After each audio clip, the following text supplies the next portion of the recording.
कौन बनेगा गुरुग्राम का किंग? किसके हाथ लगेगी 2024 विधानसभा चुनाव की जीत? कौन है किस पर सबसे ज्यादा भारी? मुकेश, नवीन या मोहित? कौन मारेगा बाजी? पार्टी उम्मीदवार या निर्दलीय? किसे दिलाएगी गुरुग्राम की जनता जीत? कौन है गुरुग्राम सीट से कितना दमदार? नमस्कार दोस्तों, मेरा नाम है राज के वर्मा और आप देख रहे हैं रिपोर्टर जी। अगर आपने रिपोर्टर जी चैनल को सब्सक्राइब नहीं किया तो दोस्तों सबसे पहले चैनल को सब्सक्राइब जरूर कर लीजिए और लाइक और कमेंट्स करना तो बिल्कुल भूलिए मत। चलिए एक बार फिर से बात करते हैं हरियाणा के विधानसभा चुनाव की। हरियाणा विधानसभा चुनाव की अब लगातार गर्माहट बढ़ती जा रही है। तमाम पॉलिटिकल पार्टीज ने अपने उम्मीदवार फाइनल कर दिए और इन उम्मीदवारों ने अपना नामांकन भी भर दिया है। अब देखना यह होगा कि 90 की 90 विधानसभा से किसे जीत मिलती है और कौन हारता है।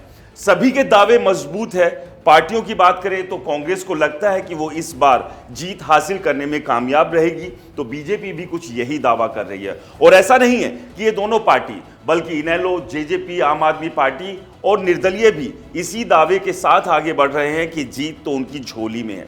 लेकिन अगर ग्राउंड रियलिटी की बात करें तो 2024 हरियाणा के विधानसभा चुनाव का मुकाबला अगर किन्हीं दो पार्टियों के बीच है तो वो कांग्रेस है और बीजेपी है। लेकिन अब देखना यह होगा कि इन दोनों में से बाजी कौन मारता है। 2024 के लोकसभा चुनाव के नतीजों की बात करें तो इस बार कांग्रेस अपर हैंड पर है, यानी कि कांग्रेस के जीतने के चांसेस बीजेपी से कहीं ज्यादा है। और ऐसे में अब बीजेपी को अपनी रणनीति के साथ साथ बहुत सारे बदलाव करने होंगे। टिकटों को लेकर भी बीजेपी में काफी हो हल्ला मचा था और इस कदर हो हल्ला मचा था कि बगावत एक कोने से लेकर हरियाणा के दूसरे कोने तक सुनाई दे रही थी। और ऐसा नहीं है कि सिर्फ ये बीजेपी में हुआ, कांग्रेस के भीतर भी कुछ इसी तरह से हलचल हुई और उस हलचल के होने के बाद नतीजा ये निकला कि काफी जो है पार्टी छोड़कर चले गए या निर्दलीय ही चुनाव के मैदान में ताल ठोक रहे हैं। लेकिन इस सब के बीच आज बात करेंगे हरियाणा की गुरुग्राम विधानसभा की। इस विधानसभा पर तीन ऐसे चेहरे हैं, तीन ऐसे उम्मीदवार हैं जिनके बीच कड़ा मुकाबला देखने को मिल रहा है।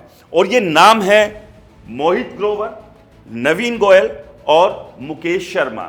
दो कैंडिडेट पार्टियों से हैं, जिसमें एक बीजेपी से और एक कांग्रेस से। तो तीसरा कैंडिडेट जो कि बीजेपी से टिकट की उम्मीद कर रहा था, अब बीजेपी से टिकट नहीं मिली तो निर्दलीय गुरुग्राम विधानसभा से ताल ठोके हुए है।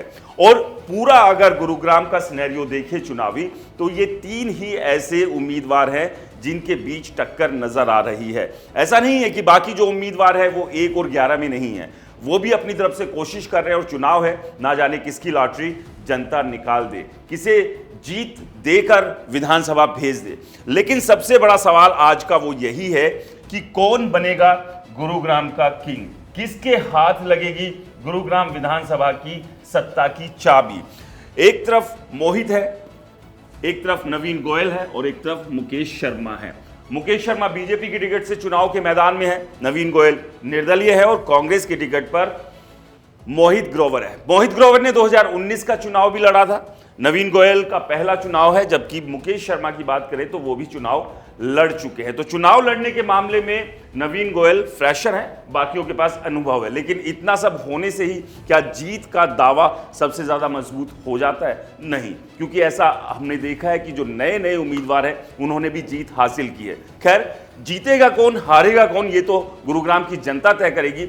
लेकिन इन तीनों में से दमदार कौन है, ये आज इस खबर में हम बातचीत करेंगे। लेकिन उससे पहले जान लेते हैं गुरुग्राम का जातिगत समीकरण क्या कुछ है, क्योंकि देश के भीतर चुनाव हो और धर्म और जाति ना आए, ऐसा हो ही नहीं सकता है। क्योंकि पॉलिटिकल पार्टी, जनता, नेता, ये सब लोग जाति को घुसा देते हैं। वो अलग बात है, कहते हैं कि नहीं जातिवाद हम नहीं फैलाते, लेकिन चुनाव में जातिवाद फैलता और इसके लिए कोई एक जिम्मेदार नहीं है, ना ही कोई पॉलिटिकल पार्टी, ना ही नेता, बल्कि जनता भी इसके लिए जिम्मेदार है। क्योंकि वो भी उसी नेता को ज्यादा पसंद करती है जो उनकी जाति से होता है। तो कुल मिला के सभी को जाति और धर्म भाता है चुनाव के दौरान। लेकिन गुरुग्राम के जातिगत समीकरण पर एक बार नजर डाल लेते हैं। कुल वोट की बात करें तो गुरुग्राम में जो कुल मतदाता है वो है 4,05,780। ये कुल मतदाता है गुरुग्राम में। और ये आंकड़ा थोड़ा बहुत ऊपर नीचे हो सकता है, लेकिन जो करीब करीब कुल मतदाताओं की संख्या है गुरुग्राम में वो 4,05,780 है। तो ये कुल मतदाता ही डिसाइड करेंगे कि किसे वो गुरुग्राम से जीत दिलाएंगे, किसे गुरुग्राम का वो किंग बनाएंगे। लेकिन हम 4,05,780 में से अगर इन्हें जातियों में बांटकर अगर एक बार देखें तो वो किस तरह के आंकड़े निकल कर आते हैं। तो सबसे ऊपर आता है पंजाबी वोटर, जो कि 92,759 वोटर जो है वो गुरुग्राम में हैं। तो सबसे ज्यादा पंजाबी वोटर गुरुग्राम में है और इसीलिए माना यह जा रहा था कि अगर कोई पार्टी किसी को टिकट देगी तो वो पंजाबी या फिर वैश्य समाज से जुड़ा हुआ कैंडिडेट होगा। बीजेपी ने खैर ब्राह्मण से दी है, लेकिन कांग्रेस पार्टी ने पंजाबी बिरादरी से कैंडिडेट को मैदान में उतारा है। इसके बाद दूसरा नंबर पर आते हैं ब्राह्मण। ब्राह्मण की संख्या है 62,286। इसमें जांगीड़ ब्राह्मण भी शामिल है, जिनकी संख्या करीब 10 से 11,000 है।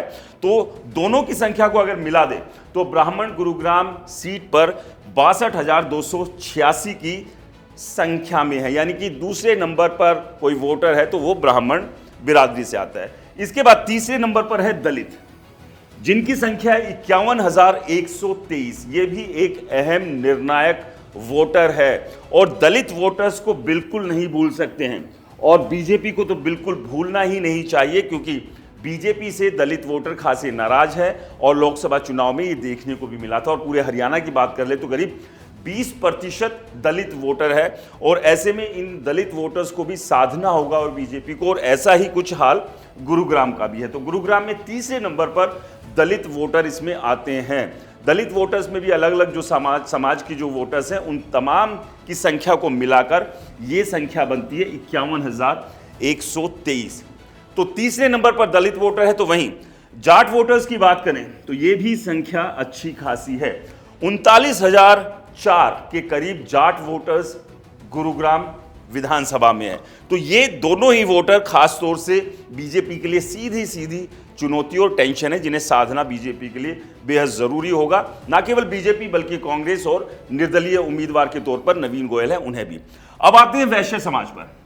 वैश्य समाज के वोटर्स की संख्या है 37,882 गुरुग्राम में और ये 5वें नंबर पर आते हैं। तो एक के बाद एक हम तमाम जो जाति बिरादरी से जुड़े हुए जो वोटर्स हैं उनकी संख्या बता रहे हैं। तो पंजाबी, ब्राह्मण, दलित, जाट और वैश्य की संख्या है 37,882।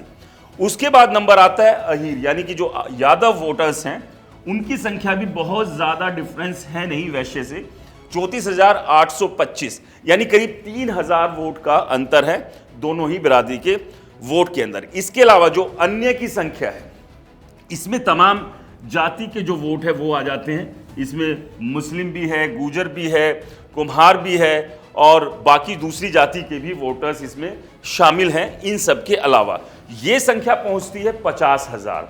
तो ये नंबर भी अच्छा खासा है। अगर बाकियों के मुकाबले देखें तो ये चौथे नंबर पर आ जाता है यहां पर, यानी कि दलित के बाद जो अन्य की संख्या है वो 50,000 है, चौथे नंबर पर आती है। इसके अलावा एक बड़ा वोट बैंक है जो प्रवासी है, जो बाहर से गुरुग्राम में आकर बसे हुए हैं, वो है 37,000।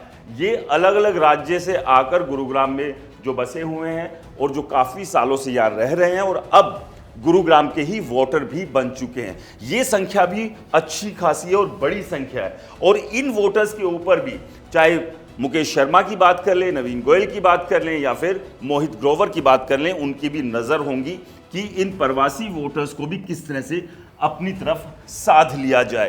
तो ये चार्ट जो आप देख रहे हैं ये जातिगत समीकरण है गुरुग्राम के, जो कि 4,05,780 वोटर्स में से अलग अलग जाति के जो वोटर्स हैं उनकी संख्या है। इसमें थोड़ा बहुत कम और ज्यादा हो सकता है, लेकिन करीब करीब स्थिति जो गुरुग्राम की है जाति के हिसाब से वो ये स्थिति, और तमाम पॉलिटिकल पार्टीज की नज़र इन तमाम वोटर्स के ऊपर होगी कि किस तरह से अलग अलग जाति के जो वोटर्स हैं उन्हें रिझाकर अपने साथ लाने में कामयाब रहे। तो अब ये देखना होगा कि इनमें से कौन कौन से वोटर सबसे ज़्यादा जाते हैं। अगर हम जातिगत कैंडिडेट्स के हिसाब से बात करें तो मोहित ग्रोवर का टारगेट पंजाबी वोटर हो सकते हैं जो सबसे ज़्यादा है।